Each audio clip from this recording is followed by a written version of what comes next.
8 de la mañana con 22 minutos, 8 con 22 minutos. Saludamos con nuestro segundo invitado. También nos acompaña vía telemática Omar Simón, expresidente del Consejo Nacional Electoral. ¿Cómo está, Omar? Buenos días, qué gusto saludarle, bienvenido. Le acompañamos a Alexis Moncayo, quien le habla Licenia Espinel. Ayer el vocal del Consejo Nacional Electoral, Enrique Pita, dijo algo que todos sabíamos, que la Constitución lo dispone, que el Código de la Democracia lo establece, y es que el presidente de la República, igual que todos quienes están ocupando un cargo público y aspiran a postularse a alguna dignidad de elección popular, deben pedir o solicitar una licencia.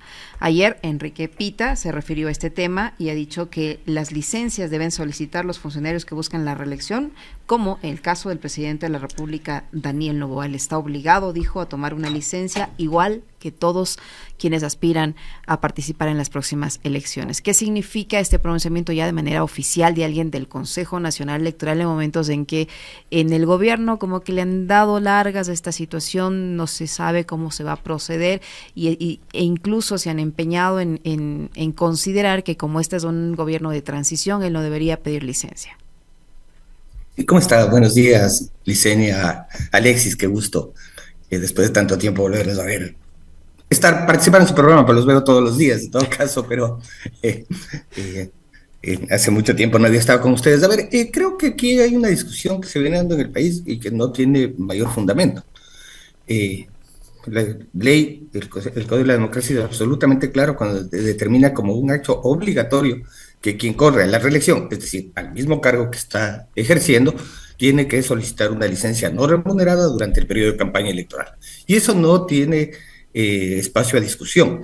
Se ha argumentado varias cosas, entre esas se le ha oído al gobierno hablar de que al ser un gobierno perentorio para concluir el periodo del gobierno anterior, eso no le obligaría a pedir la licencia, amparado en un dictamen de la Corte Constitucional, pero que se refiere finalmente al tema de si el periodo que se asume para completar el periodo anterior, en el caso de la muerte cruzada, es susceptible de ser considerado para la reelección. Lo que dice la Corte es no, en este caso no es considerado para el tema de reelección como dos periodos, es decir, como la limitación para participar en elecciones y poder ser electo.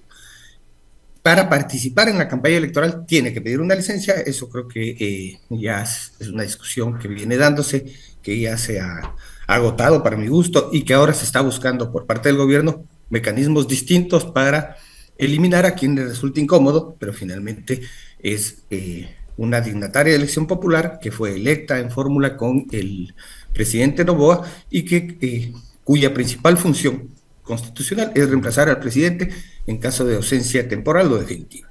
Así que tendrá que pasar, si es que no sucede nada extraordinario, que en el mes de diciembre la señora Abad aterrice en el Ecuador y asuma en el mes de enero sus funciones como presidenta de la República encargada.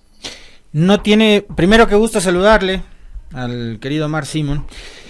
No tiene otra salida el gobierno. A ver, creo que son bastante antojadizas las formas en las que algunos analistas y opinadores han tratado de interpretar lo que dice ese artículo 93 del Código de la Democracia, que es bastante claro, adhiriendo esto que anotaba hace segundos nada más Omar Simón, ¿no?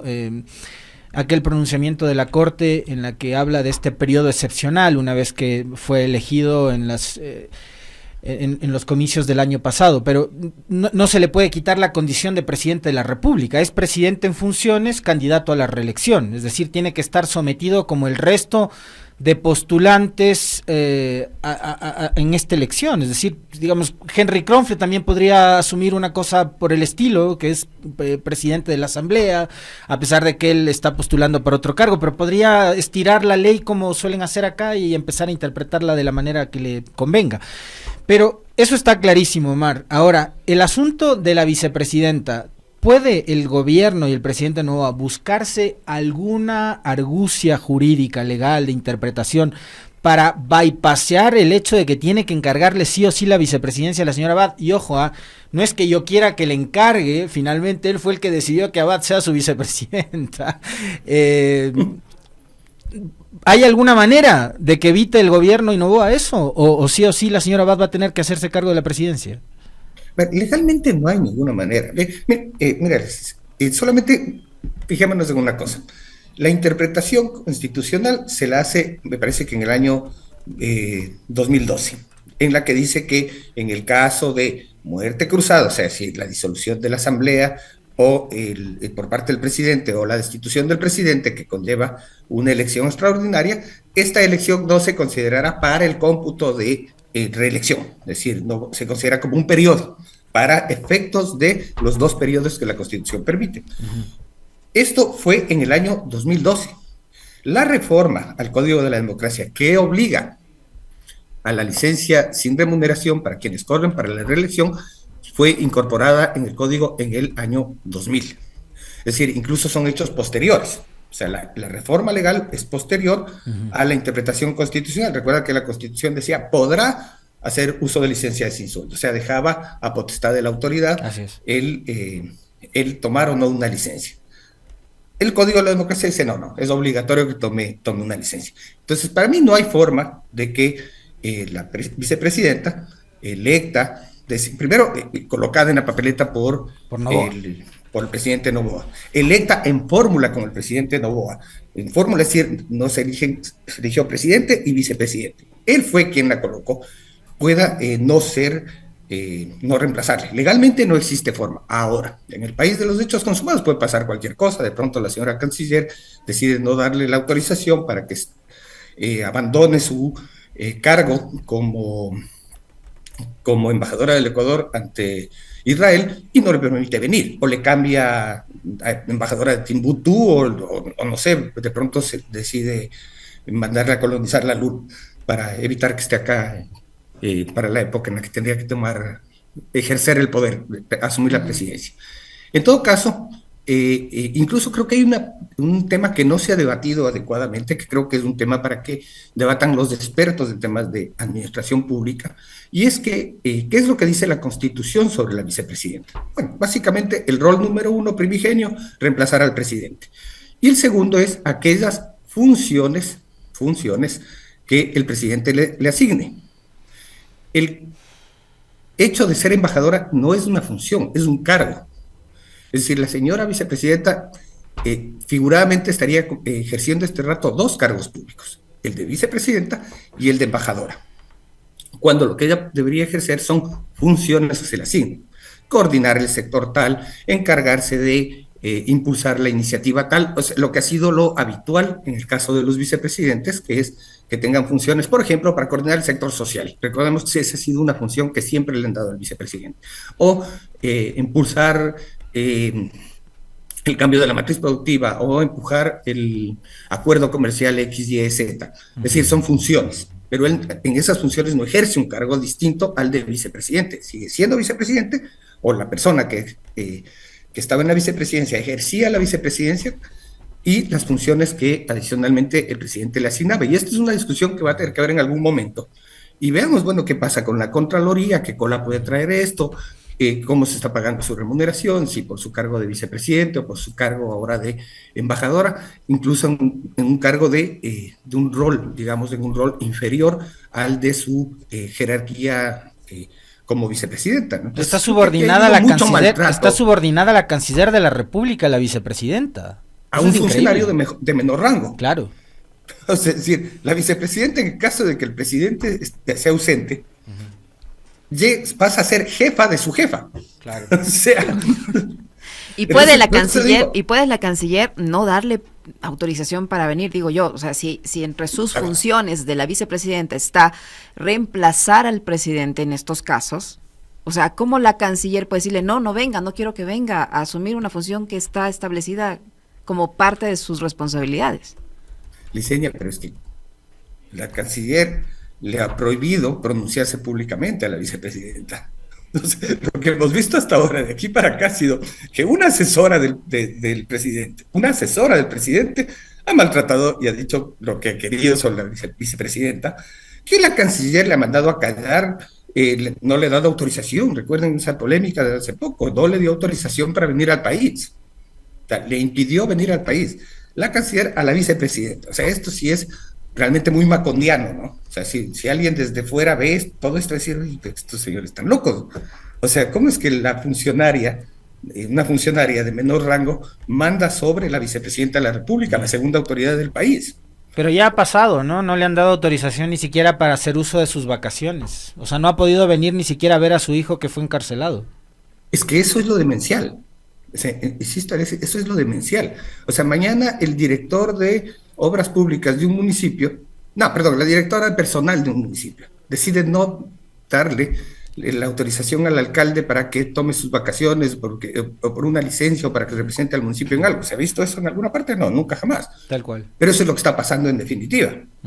Entonces creo que ahí hay un maltrato tremendo a la señora Vaz, con la cual creo que, a ver, yo creo que hay una coincidencia generalizada de no tenemos nada en común con la señora Vaz, nada. Es más, somos política e ideológicamente absolutamente, estamos en las antípodas de nuestras formas de pensar y de ver la política, la democracia.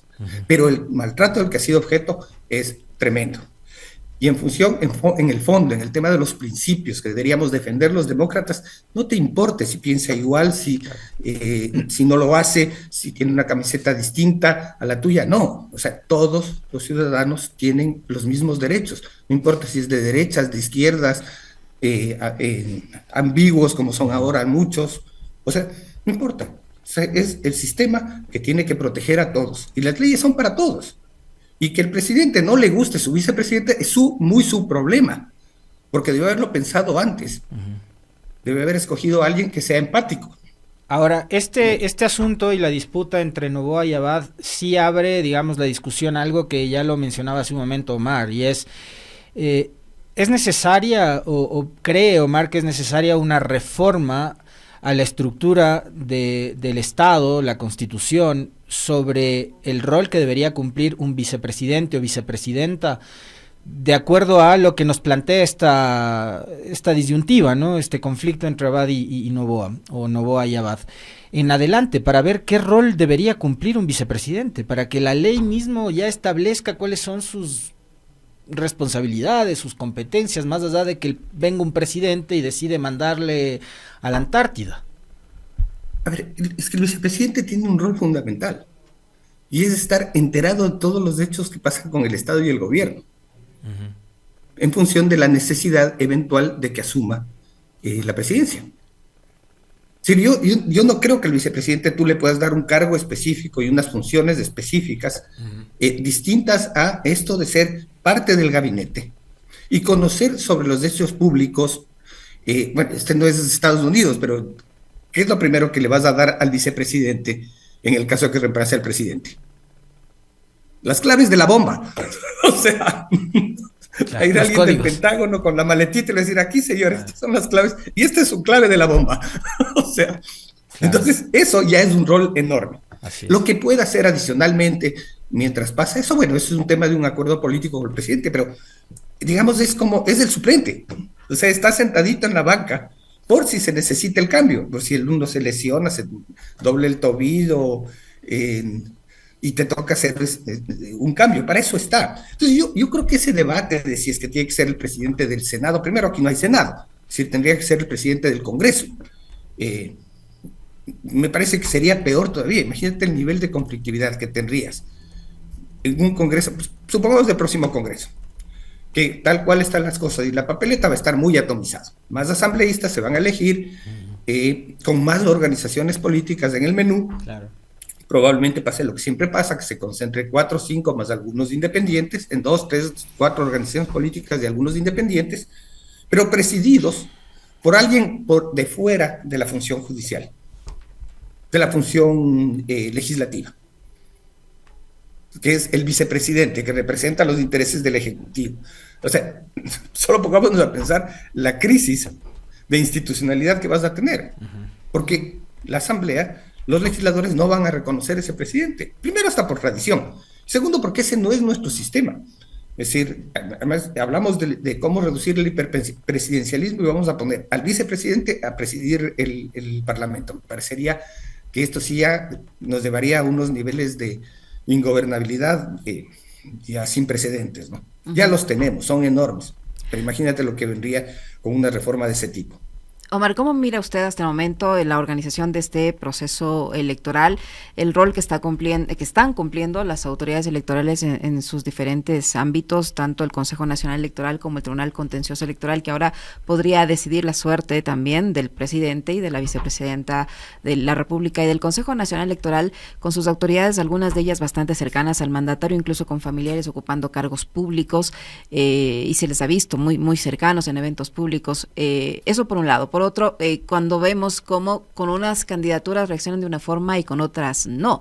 El doctor José Serrano pidió garantías para poder llegar al Ecuador y aceptar su candidatura. No le facilitaron esas garantías de seguridad, pero hicieron lo contrario con el presidente de la República, que él por sí ya goza de seguridad, y a él sí le han dado todas las facilidades. Vemos al presidente de la República con su candidata a la vicepresidencia de la República en eventos, inaugurando el año lectivo, promocionando también su candidatura, porque qué coincidencia que justo la que es candidata a la vicepresidencia de la República está en este evento, porque iban a firmar un convenio. Entonces, y vemos del otro lado el silencio el silencio de las autoridades electorales ante este tipo de campaña anticipada, por ejemplo. Bueno, primero que hay que ver, y nuevamente la discusión viene a la institucionalidad, ¿no? ¿Cuál es el origen de estas autoridades electorales? ¿Cuándo se las nombró? ¿Cuándo se las debió haber reemplazado? ¿O se las debe reemplazar? O sea, decir, por ejemplo, en el Consejo de Participación Ciudadana, frente a temas que ya son tan evidentes, se le eligió en tal fecha y ya se cumplen los 3 años del concurso y ya se de derecho y deberían estar en el proceso de reemplazo y a esta altura de los 6, porque se rompió finalmente este tema de alternabilidad que tiene la ley, que tiene la Constitución, y finalmente estamos, para variar, con autoridades prorrogadas. Antes, acuerden que empezamos una época en la que teníamos básicamente autoridades encargadas. Entonces teníamos un gobierno de transiciones permanentemente en todas las instituciones, ¿no? Entonces, fiscal transitorio, contralor transitorio, CNE transitorio, Tribunal Contencioso Electoral transitorio, autoridades de control, superintendentes transitorios. Ese era el gobierno de la transitoriedad, o el país de la transitoriedad. Ahora somos el país de la extensión. Entonces, están en funciones de la prórroga. Entonces, están en funciones prorrogadas. Esta es una demostración de una crisis institucional enorme. No me voy a referir a las personas. Es decir, yo creo que finalmente el parentesco que pueda tener un funcionario con personas que pueden ser designadas en cargos públicos no descalifica automáticamente a esas personas. Es decir, habría que ver si tiene las credenciales, si es que tiene los conocimientos para aquello, o cuál fue la razón específica por la cual fue designado y goza de la confianza del gobierno. Mire, creo que todos tenemos experiencias de personas dentro de nuestras familias que unos tenemos una visión política, otros tienen otra visión política, y el hecho que tenemos el mismo apellido, tenemos el mismo origen, los mismos padres, no quiere decir que respondan a los mismos hechos. Un ejemplo no convencido, no consentido. Si mi hermano llegase a ser funcionario de alguna institución y yo tengo alguna vinculación política, ¿por qué mi hermano debería estar impedido por mi vinculación política? Es decir, no tiene ninguna razón, cada uno tiene sus méritos para hacerlo. Yo creo que ese tipo de esas formas de ver las cosas no aportan con un debate político, democrático sano. A las instituciones exijamos las que hagan su trabajo y que lo hagan bien, que hagan apegadas a la ley. En el caso, y aquí voy a decir una cosa que tal vez no se dice y que seguramente caerá mal a alguna gente que esperaría que uno diga lo contrario. No son similares los casos de José Serrano con el caso del presidente. Y no hay similitud por una simple razón. Y esto no quiere decir que no considere que, conociendo los niveles de riesgo que tiene José Serrano en el Ecuador, luego de haber sido, durante el tiempo que fue ministro del Interior, y esto es para cualquier ministro del Interior, para quien haya pasado por ese cargo, que es un cargo de altísimo riesgo, que el Estado no le otorgue las seguridades necesarias para que él pueda movilizarse con libertad y tranquilidad en el Ecuador. Eso es inaceptable. Ahora, el tema de la recolección de la firma o la aceptación de la candidatura personalísima y que no puede ser hecha a través de nadie, primero es un acto de premodernidad absoluta, ¿no? O sea, ahora todo se hace por redes sociales, ahora todo se hace por internet. ¿Cuál es el problema en eso? Pensemos en lo que pasó con París y en Chile, Omar. Omar, le Claro. voy a pedir un segundito que hagamos una breve pausa. Hay información de última hora que lamentablemente tenemos que dar a conocer. Un accidente de proporciones que ha ocurrido esta mañana. No hablamos de un accidente de tránsito de proporciones, digo, porque hay 8 personas que lamentablemente han perdido la vida. El Cuerpo de Bomberos de Quito informa a esta hora de un siniestro de tránsito en la vía Pifo-Papayacta. Esta mañana un bus que transportaba aproximadamente 35 personas se volcó. Se informa que preliminarmente ahí se registran 8 personas fallecidas. Hasta el momento, paramédicos de esta institución brindan atención prehospitalaria a 13 personas que también resultaron heridas. El equipo del Cuerpo de Bomberos continúa realizando labores de rescate dentro del vehículo siniestrado. Lamentamos informar esto, 8 personas fallecidas en este siniestro de tránsito en la vía Pifo-Papayacta ocurrido la mañana de este martes. 8:42, continuamos con Omar. Qué desastre, es que es increíble. Y hay algunas vías donde todos los días, es que no hay un día que no haya un accidente. De verdad, o sea, la Simón Bolívar es una trampa mortal. Yo no entiendo cómo, si pasa tanto y pasa tan seguido y pasa además prácticamente en los mismos lugares, en los mismos tramos, no se logra hacer algo para contener eso. Bueno, en todo caso, decía, ¿no es cierto? Creo que se necesita una institucionalidad que actúe de otra manera, que actúe equilibradamente frente a los distintos actores. Y decía que en el caso de esta cosa, insisto, tan premoderna como tiene que presentarse personalísimamente, en cuerpo presente, en materia, no energía, o sea, cualquier cosa, para aceptar una candidatura es una cosa muy premoderna. Y es una cosa muy premoderna hecha en función de justamente impedir que determinadas personas puedan aspirar a ser candidatos. Entonces, no tengo la forma de impedirle legalmente, constitucionalmente ser candidato, entonces le voy a impedir físicamente ser candidato. Entonces le pongo esta cosa de que tiene que presentarse ante un funcionario del CNE, decir sí, yo mismo soy, y firmar una candidatura. ¿Cuál es la diferencia entre lo que pedía José Serrano y lo que pasó con Daniel Noboa? Es muy simple. Daniel Noboa firmó la aceptación de su precandidatura en el acto de designación de primaria de su movimiento político, frente al funcionario del CNE, lo cual es perfectamente viable. Es decir, los reglamentos y todo dicen que eso sí se puede hacer.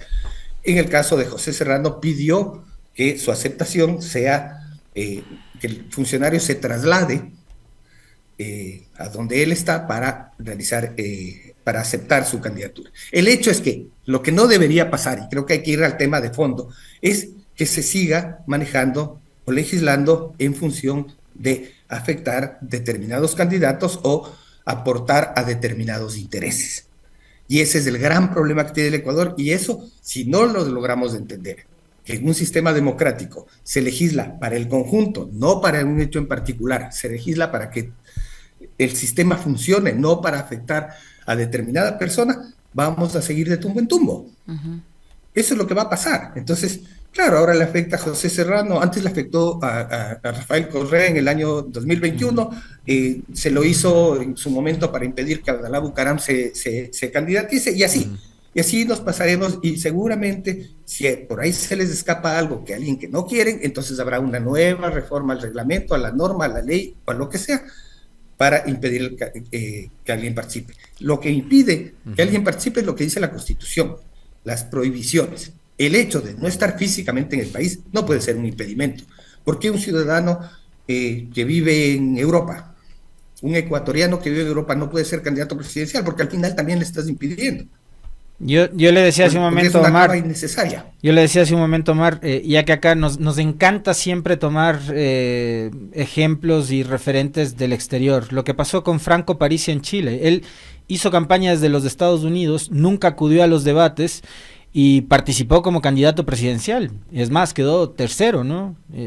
En la elección entre Boric y Kast. Hay un tema adicional muy polémico que quería abordarlo con Omar, y por eso no lo mencioné durante el comentario, porque el que sabe es obviamente el invitado, no yo. Hay un caso muy particular, y es el de Verónica Silva, del Partido Socialista, candidata a la vicepresidencia de la República, quien aparece o consta como persona fallecida en el registro electoral. Ahora, ahí hay algunas cosas adicionales. Según la señora Tamain, presidenta del Consejo Electoral, hace 2 años Verónica Silva arrastra este problema. La pregunta es, ¿qué pasó con ella en las elecciones seccionales de febrero del 2023, votó, no votó, se acercó, no estaba en el país, no estaba en el país, lo que sea. Votó o no votó en las elecciones presidenciales después de la muerte cruzada en agosto y octubre del año pasado. ¿Sabía o no sabía de este impedimento que tenía? ¿Conocía o no conocía de que constaba como persona fallecida? Y ojo, esto no solo en el padrón electoral, y ahí quiero pedirle una explicación técnica a Omar, que conoce mucho sobre esta materia.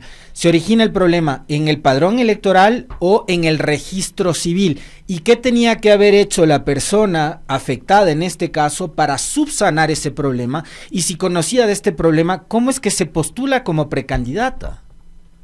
A ver, lo primero es que, resulta hasta gracioso, anecdótico. Por supuesto. Y ahí vienen algunas discusiones, estos típicos debates que salen de los detractores, no sé, mucha gente es muy detractora, entonces dice, claro, ahí está, votan los muertos.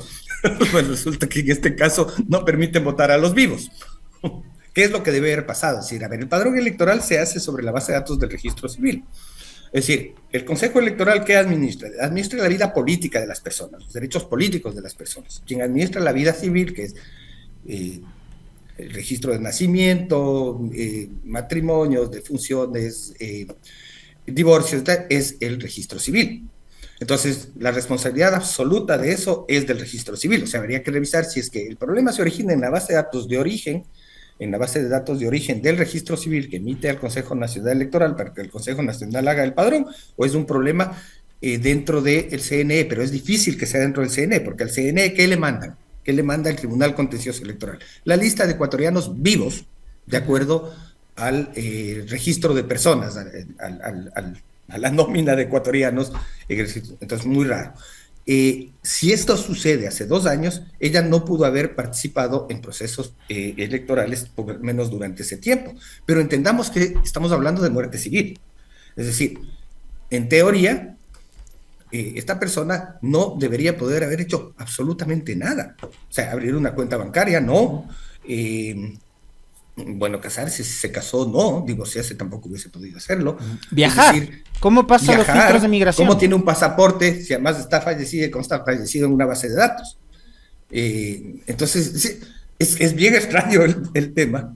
Tendrían que investigar qué es lo que pasó y obviamente el trámite que a ella le corresponde es básicamente demandar al registro civil para que se le reviva. O sea, anecdóticamente es que resulta tan extraño tratar de entender una cosa así que terminamos ya a estas alturas, Omar, en lo cómico. Y brevísimo porque se nos termina el tiempo. ¿Ella podría o no podría inscribir su candidatura, así como están las cosas? Es que debería subsanar el tema. Deberían subsanar el tema. Hay varias razones por las cuales una persona puede no constar o tener limitaciones para el ejercicio de sus derechos, pero es el Consejo Electoral quien finalmente tiene que relevar eso. O sea, independientemente, a ver, es que muchas veces y ese sí es un grave problema, y es que hay instituciones que tienden a superponer lo formal a lo legal y a lo lógico. No, es que el padrón ya se cerró, entonces ya no hay cómo modificar y entonces la señora queda fuera. ¿En serio me vas a decir que le vas a impedir participar en elecciones porque hay un error que no es de la señora, que es tuyo o que es de otra institución del Estado, que no vas a permitir subsanar porque, qué pena, ya cerramos el padrón? O sea, sería absolutamente inaceptable. Y el Consejo Electoral tendrá que ver la forma de relevar eso y corregir ese problema e incluirle a la señora en el padrón electoral. Ahora, ojalá no le multen por las elecciones no participadas. Muchísimas gracias, Omar. Muy gentil por acompañarnos. Fuerte abrazo, Omar. Gracias.